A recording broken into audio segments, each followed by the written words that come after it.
Comenzaremos a desarrollar estas clases definiendo en primera instancia lo que es discapacidad. Luego iremos viendo la evolución del concepto de discapacidad y también datos generales sobre las personas que tienen discapacidad, para luego adentrarnos más en la temática de las personas que envejecen con discapacidad.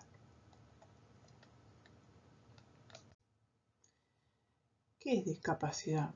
Es el resultado de la interacción entre las personas con diferentes niveles de funcionamiento y en un entorno que no toma en consideración esas diferencias.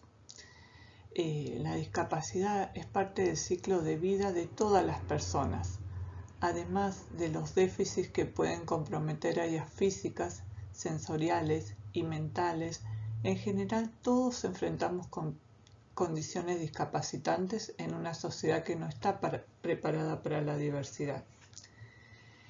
Generalmente se toma la discapacidad o a la persona con discapacidad aquella que tiene algún miembro menos, aquella persona que se encuentra con un producto de apoyo como sea una silla de ruedas, pero en realidad en algún momento de nuestras vidas siempre podemos desarrollar una discapacidad, porque en el transcurso de la vida se pueden observar que las personas tienen situaciones discapacitantes, como ser un bebé que necesita andar en los brazos porque no puede caminar, no sabe caminar, alguna persona embarazada que no puede hacer determinada actividad por el estado en que se encuentra, algún niño que es chiquito y no llega a alcanzar algún botón de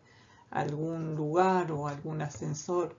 Todas esas cosas son situaciones discapacitantes que muchas veces la sociedad no las toma en cuenta como discapacitantes y solo considera que una persona es discapacitada cuando tiene algún problema físico o mental. Considerando esto que estuvimos hablando con respecto a que todos en algún momento llegamos a ser discapacitantes por diferentes situaciones que no podemos llegar a resolver, también vamos a ir viendo la evolución que ha tenido el concepto de discapacidad. En los años 70 predominaba el modelo biológico individual de la discapacidad. En este enfoque lo que era predominante era la rehabilitación, o sea que se tenía un concepto como que la persona que estaba discapacitada debía reparar o repararse de acuerdo a sus funciones dañadas mediante técnicas terapéuticas, o sea, mediante tratamientos y o productos de apoyo, o sea, si no podía resolver el problema, quedaba fuera de la sociedad y era como que la culpa no era de la sociedad, sino de la persona por no reunir los requisitos que se consideraba a la persona que no tenía discapacidad. Con esas herramientas que se suponía que el modelo biológico individual le daba a las personas, la persona se tenía que reinsertar en la sociedad para que pudiera hacer las actividades sociales y de la vida diaria. Si esto no lo lograba, quedaba fuera de la misma. En 1980, la Organización Mundial de la Salud publica la Clasificación Internacional de Deficiencias, Discapacidades y Minusvalía y define la discapacidad en 3 dimensiones. El objetivo de esta clasificación era lograr un lenguaje común entre todos los países que conforman esta Organización Mundial de la Salud y que se consideraba estos 3 conceptos para explicar más que nada el daño y las consecuencias de las enfermedades que presentaban las personas con discapacidad. Los conceptos eran, en primer lugar, la deficiencia, que es tomada como una pérdida o anormalidad de una estructura o función psicológica, fisiológica o anatómica del individuo. Esta deficiencia es a nivel del órgano. La discapacidad era otro de los conceptos, que era una restricción o ausencia debida a deficiencia de la capacidad de realizar una actividad dentro del margen que se considera normal. Eso es a nivel del individuo. Y la minusvalía o desventaja también, situación de desventaja que surge en un individuo como consecuencia de una deficiencia o discapacidad que limita o impide el desempeño de un rol que es normal en su caso. Eso es a nivel social. Esos eran los tres conceptos que se vieron reflejados en la clasificación que hizo la Organización Mundial de la Salud.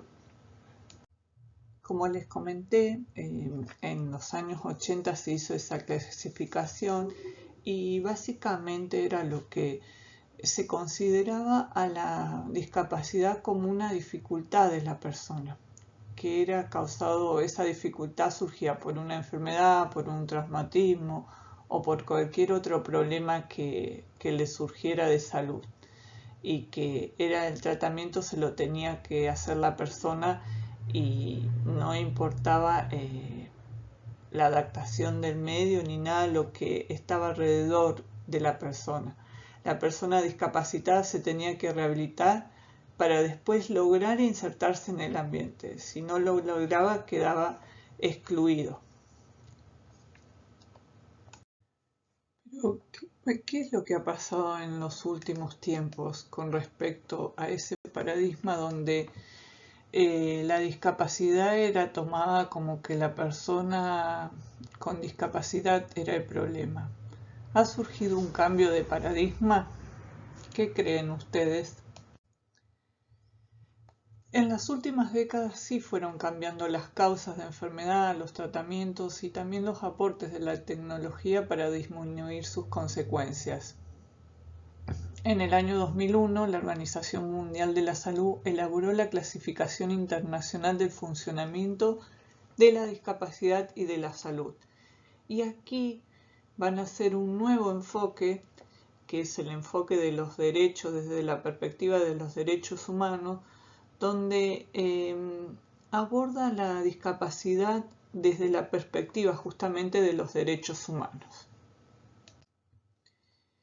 Este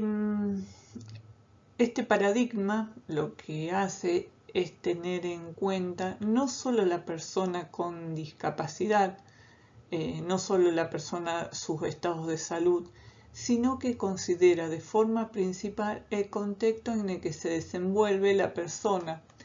Y acá el modelo es biopsicosocial. Este enfoque sostiene que una parte importante de las dificultades y desventajas que tiene la persona con discapacidad no solamente se deben a sus propios déficits y limitaciones, sino que tiene que ver también una parte importante de los obstáculos y las barreras que existen en el entorno social. Esto está muy relacionado con lo que estuvimos viendo en la materia de cuidados polivalentes 2.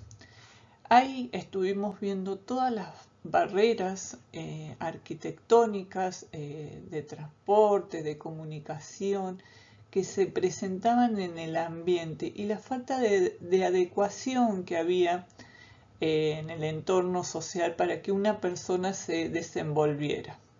Si ustedes recuerdan, en ese momento también estuvimos viendo lo que era el diseño universal, donde había muchas medidas, donde había 7 principios de los cuales la sociedad tenía que ir tomando nota para que todos los lugares puedan ser accesibles a todas las personas, con discapacidad, sin discapacidad, niños, personas mayores, o sea, que todos puedan usar todos los entornos sociales que tiene cada uno en su lugar donde vive.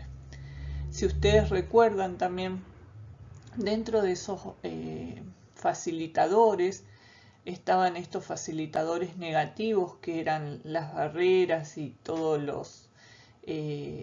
los obstáculos que se presentaban en cuanto al entorno, las barreras de comunicación que les decía.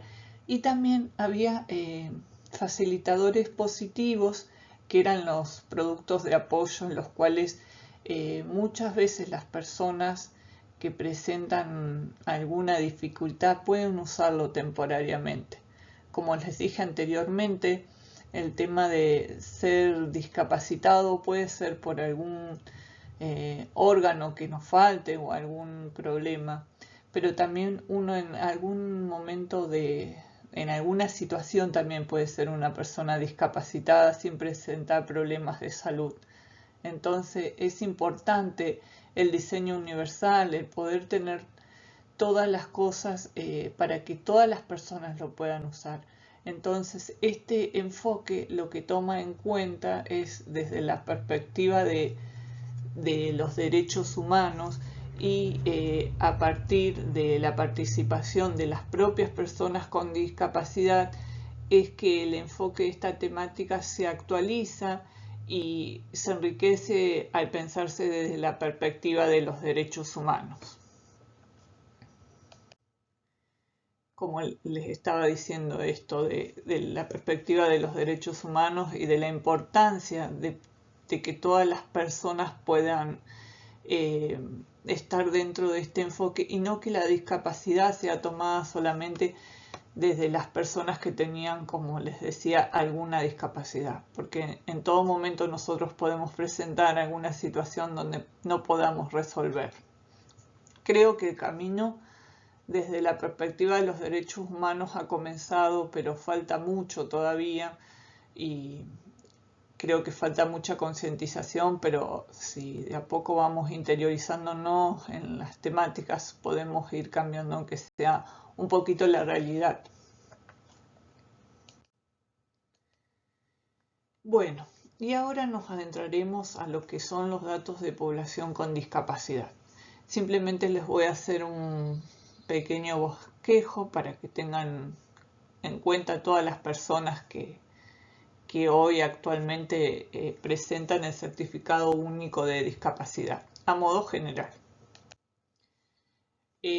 A nivel internacional se calcula que del 7 al 10% de la población mundial padece algún tipo de discapacidad, considerando que no solo afecta a la persona que lo sufre, sino a los que cuidan, a su entorno, a los familiares, todas esas personas las consideran discapacidad. Y que muchas veces estas situaciones discapacitantes o de discapacidad pueden ser prevenibles y revertirlas. Pero bueno, muchas veces estas cosas no son consideradas, entonces aparece el grado de discapacidad. En cuanto a nuestro país, en el año 2020 el número de personas con discapacidad era de 1.352.301 personas que poseían el certificado único de discapacidad. Esta cifra, justamente en el año 2020, se emitieron menos certificados de discapacidad, pero consideren que ese año fue justo el año del aislamiento social, producto de la pandemia que tuvimos del COVID. Entonces, muchas personas no pudieron recurrir a los lugares para poder hacer el trámite del certificado y por eso también disminuyó la cantidad de personas que poseen este certificado. Y con respecto a la provincia de Río Negro, los datos oficiales dicen que dentro de la provincia hay 32.290 personas con discapacidad en Río Negro en el año 2020. Les vuelvo a decir, estas cifras son aproximaciones, porque hay mucha gente que a veces no concurre a hacerse los certificados de discapacidad. Justamente estos datos provienen de un año donde hubo un aislamiento social, donde no se podía realizar determinados trámites y todo. Entonces, estas cifras que les comenté a modo de que tengan un conocimiento sobre las mismas son aproximadas. Supongo o considero de que dentro de la provincia de Río Negro y a nivel país hay muchas más personas discapacitadas, pero son datos que nos permiten también tener una idea o una aproximación de las personas que tienen estos certificados y que cuentan con algunos beneficios. Beneficios me refiero a cuando pueden tener una obra social, cuando pueden viajar para hacerse los estudios médicos y tener su lugar disponible en el colectivo, y a eso me refiero con beneficios. Muchas gracias por su atención, y cualquier inconveniente que no hayan entendido o que quieran consultarme, lo pueden hacer por mensajería o en la clase sincrónica. Muchas gracias.